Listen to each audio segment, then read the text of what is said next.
Good morning, everyone. Today, I want to talk about a philosophy that has quietly shaped emperors, leaders, athletes, entrepreneurs, and ordinary people for over 2,000 years, a philosophy that teaches strength without aggression, peace without passivity, and resilience without denial. That philosophy is Stoicism. At first glance, Stoicism is often misunderstood. Some think it means suppressing emotions, becoming cold, or pretending pain does not exist. But Stoicism is not about becoming emotionless.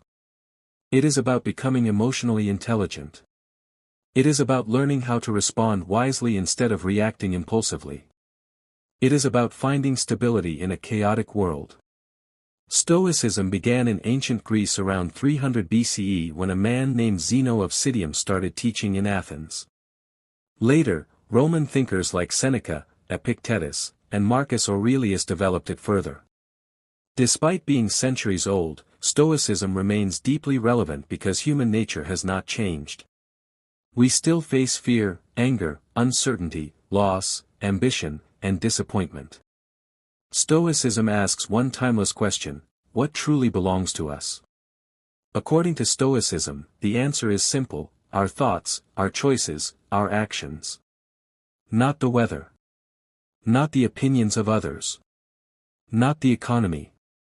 Not our past. Not even many outcomes we desperately want. Epictetus said, "Some things are within our control, and some things are not." This is the foundation of Stoicism. Think about how much suffering comes from trying to control what we cannot. We worry about what people think of us. We obsess over outcomes. We replay the past. We fear the future. Stoicism teaches us to redirect that wasted energy. Focus on what is yours: your character, your decisions, your effort. Imagine two students preparing for an exam. One constantly panics: what if I fail? What if others do better? What if my future is ruined? The other says, "I will study as best as I can. The result will come later." Who has more peace? Who performs better? Usually, the second. Stoicism does not promise control over life. It promises control over yourself. Marcus Aurelius, one of history's most powerful emperors, wrote in his private journal, "You have power over your mind, not outside events. Realize this, and you will find strength." Think about that. A Roman emperor who commanded armies still reminded himself that his greatest power was mastery over his own mind. This is important because modern life constantly pulls our attention outward.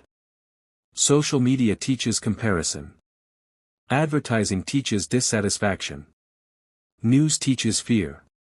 Culture often teaches that happiness comes from external success. Stoicism disagrees. Stoicism says, happiness comes from virtue.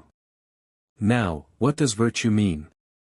To the Stoics, virtue meant living with wisdom, knowing what matters, courage, facing fear with dignity, justice, treating others fairly, temperance, practicing self-control. In Stoicism, success is not about fame or wealth. A person can be rich and miserable.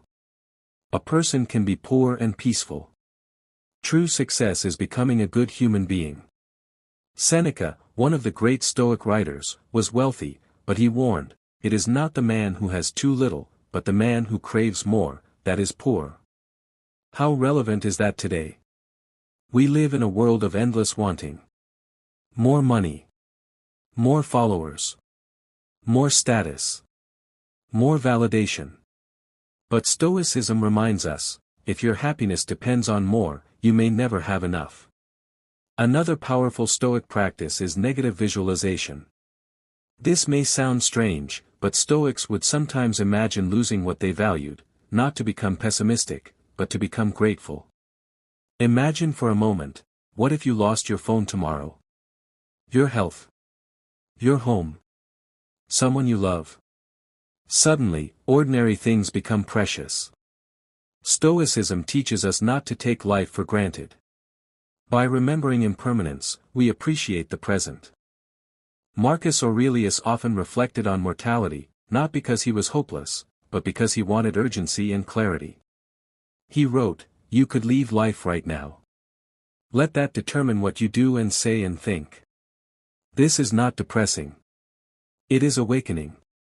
When we remember time is limited, we stop wasting it on petty arguments, ego battles, and meaningless distractions. We start asking, does this matter? Is this worth my peace?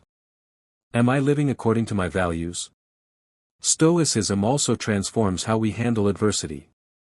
Life will include pain. Loss will happen. Failure will happen. Criticism will happen. Stoicism does not say, this should not happen. It says, this has happened. Now what is the best response? This shift is powerful. Consider Viktor Frankl, though not a classical Stoic, deeply embodied Stoic principles during unimaginable suffering in concentration camps. He realized that while everything could be taken from him, one freedom remained, the freedom to choose his response. This is Stoicism in action. We may not control all circumstances, but we always influence our response. If someone insults you, Stoicism asks, is their insult harming your character, or only your ego? If you fail, Stoicism asks, can this teach you? If life changes unexpectedly, Stoicism asks, can you adapt? The Stoic does not avoid difficulty. The Stoic uses difficulty as training. Like fire strengthens steel, hardship can strengthen character. Seneca said, difficulties strengthen the mind, as labor does the body. Think of challenges not as curses, but as exercises. Patience is trained by delay. Courage is trained by fear. Wisdom is trained by mistakes.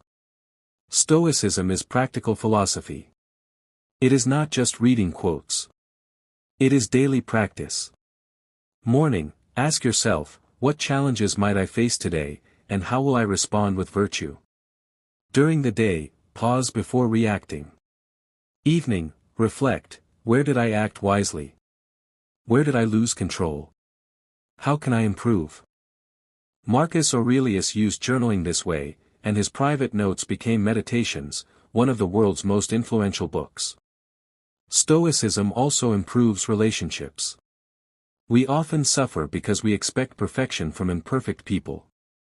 Stoicism reminds us, people act according to what they know, their wounds, their ignorance. This does not mean accepting abuse. It means reducing unnecessary anger. When someone behaves badly, instead of immediate rage, a Stoic might think, they are acting from misunderstanding. This creates compassion without weakness. Stoicism teaches strength with grace. Now, let us address a major misconception: Stoicism is not emotional suppression. Stoics did not deny feelings. They questioned whether feelings should control us. Fear may arise. Anger may arise. Sadness may arise. But must we obey them blindly? No. Stoicism creates space between feeling and action. That space is freedom. Modern psychology, especially cognitive behavioral therapy, reflects Stoic ideas. Why? Because our interpretation of events often causes more suffering than events themselves. Event, you are criticized. Interpretation A, I am worthless. Pain increases. Interpretation B, maybe there is something useful here. Growth begins. Stoicism trains interpretation. Today's world desperately needs this wisdom. We face information overload, anxiety, comparison, division. Stoicism offers an anchor. It says, be disciplined. Be thoughtful. Be just. Be resilient. Control yourself before trying to control the world. And perhaps one of the most beautiful Stoic ideas is a more fatty, love of fate. Not merely tolerate life. Love it. Even the obstacles. Why? Because every challenge can shape you. The obstacle becomes the path. When plans fail, perhaps adaptability grows. When heartbreak comes, perhaps wisdom deepens. When hardship strikes, perhaps strength emerges. Stoicism does not ask, "Why is this happening to me?" It asks, "How can I use this?" This is empowerment. So how can we practice Stoicism today? First, separate what you control from what you do not. Second, prioritize character over reputation. Third, use adversity as training. Fourth, practice gratitude through awareness of impermanence. Fifth, reflect daily. Stoicism is not about perfection. Even Stoics struggled. Marcus Aurelius constantly reminded himself because mastery is ongoing. We all fail. We all get emotional. We all worry. Stoicism is the return. Returning to reason. Returning to virtue. Returning to perspective. Before I close, imagine a person who cannot be easily manipulated by praise or criticism. A person who remains calm under pressure. A person who values integrity over appearance. A person who sees hardship as growth. That is the Stoic ideal. Not invincible. Not emotionless. But grounded. In a noisy world, Stoicism teaches stillness. In uncertain times, it teaches steadiness. In suffering, it teaches meaning. So today, I leave you with this challenge. The next time life tests you, pause. Ask, is this within my control? What would wisdom do? What kind of person do I want to be right now? Because Stoicism is not just philosophy. It is a way of living. A way of becoming stronger, calmer, wiser, and freer. Thank you.